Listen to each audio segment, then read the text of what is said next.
Hello, this is JG, and this is podcast Unicall Codependency No More.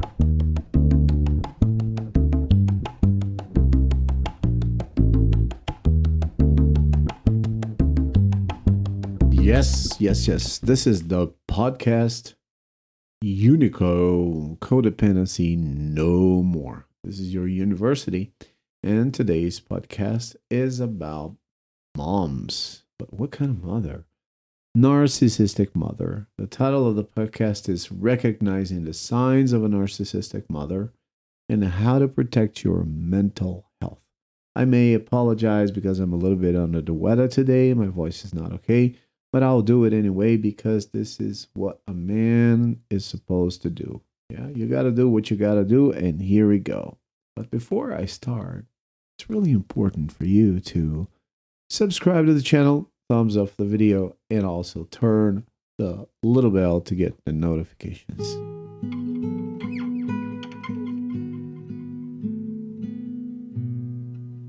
The image of a mother as a loving, nurturing figure is deeply ingrained in our culture. However, not all mothers fit this idealized role. Some mothers may exhibit traits of narcissism, causing significant harm to their children.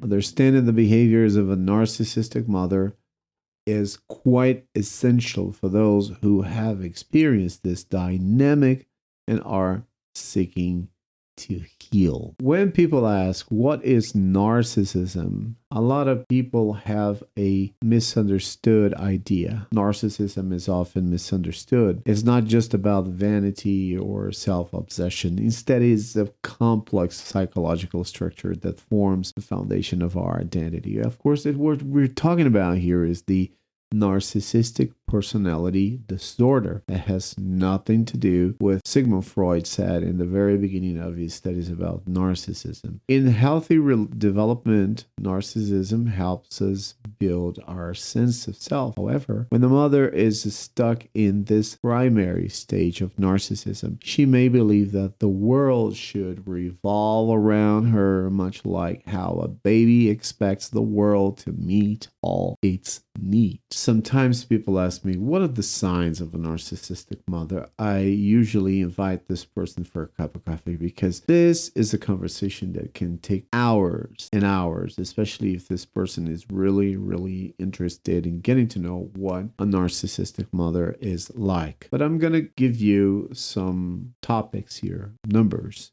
The first number is number one, obviously, destruction of self-esteem.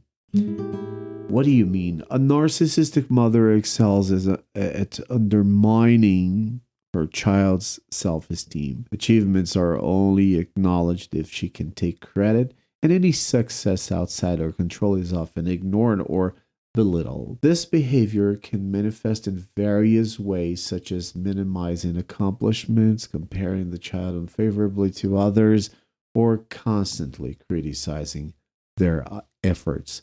I believe that in my previous podcast here, I talked a little bit about Jeanette McCurdy and gave you guys examples. Actually, it's not the previous, it's the previous before the previous. And you can listen to the podcast if you will. The second thing, which is, wow, it's a huge sign, it's invasion of privacy. Boundaries are non-existent for a narcissistic mother. She may take your belongings without asking, snoop through your personal communications, and believe she knows better than you what you want or need.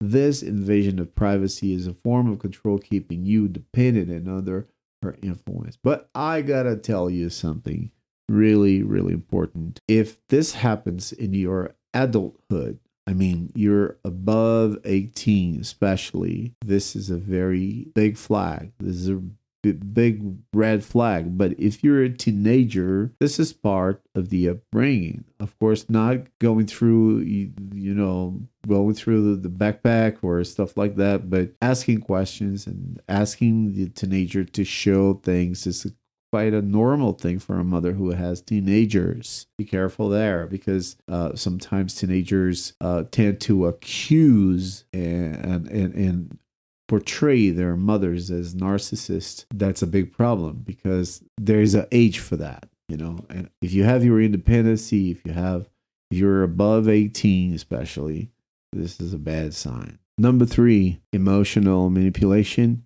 and gaslighting. Narcissistic mothers often employ psychological manipulation, including gaslighting, to maintain control. They may distort your words, which is gaslighting, omit important details, or even fabricate events leading you to doubt your own reality. This constant manipulation can make you feel confused, insecure, and even question your sanity. I'm going to give you a very simple example of what gaslighting is. Gaslighting can be embedded in different narratives. For example, a person causes an accident in the house or breaks a vase or do something stupid. Narcissistic parents or mothers, they tend to tell the story as if you were the only one responsible for the disaster. But sometimes it's because of neglecting attention and care. You were there alone. Nobody had given you instructions to keep that thing that you dropped on the floor.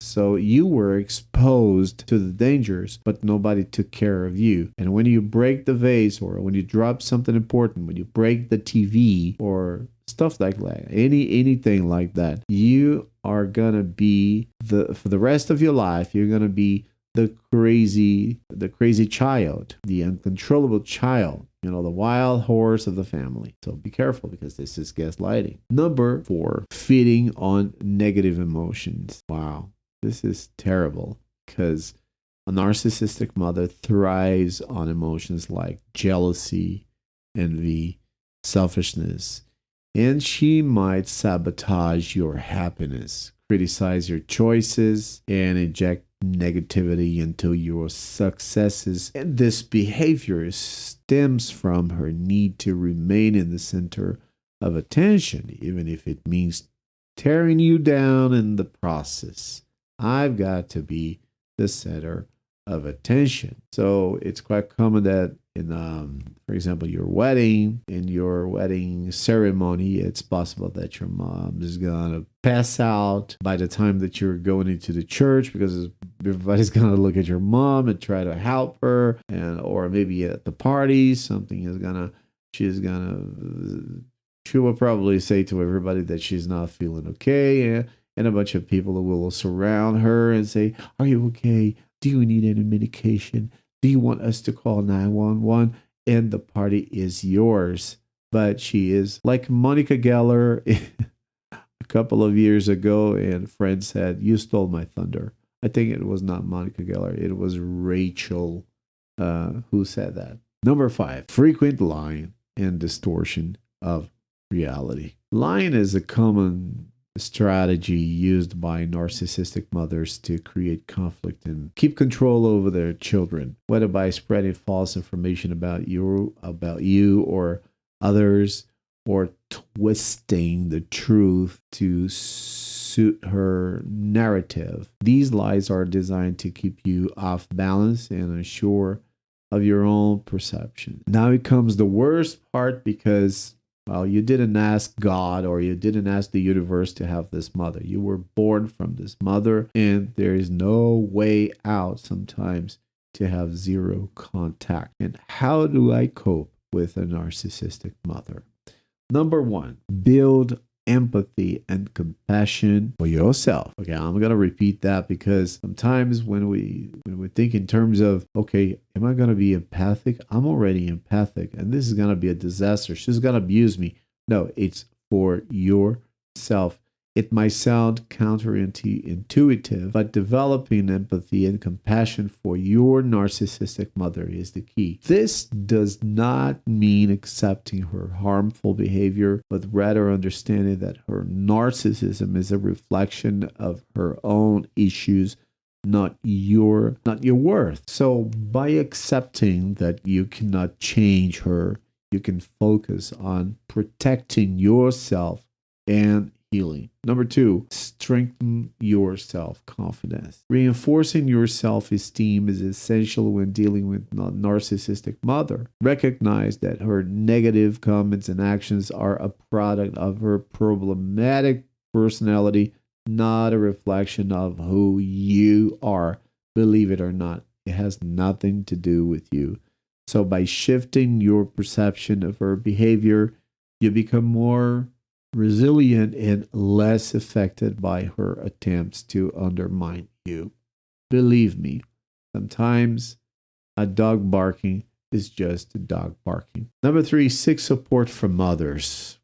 This is one of the most difficult part. Why? Because sometimes we tend to be so much embarrassed and so much ashamed of the mother we have. It's difficult to overcome the influence of a narcissistic mother alone. Surround yourself with supportive figures, family members, friends, mentors, people who can provide a balanced perspective and affirm your worth. Their validation can help counteract the negative messages you received from your mother. Number 4, set boundaries and distance yourself. Well, gotta be careful there, because distance yourself, it doesn't mean that you're not gonna abandon your mother, but it's quite important to understand that establishing boundaries is essential for your mental health. If you're financially dependent on your mother, this can be obviously challenging thing, but even small steps towards independence can make a difference. Learn to recognize her manipulative tactics and minimize your exposure to her negative influence. Well, I hope you enjoy this podcast. My conclusion about it is that dealing with a narcissistic mother is not easy. It's damn difficult, but it's possible to protect your mental health. But it is possible to protect your mental health and reclaim your sense of self. By understanding her behavior, building your self-confidence, and seeking support, you can navigate this challenging relationship with greater resilience and peace. Remember, not all mothers are nurturing, but that doesn't define your worth or your future. Thank you very much for listening. Don't forget to subscribe to the channel, thumbs up, and turn on the little bell. Share with your beloved ones. See you next time. Bye-bye.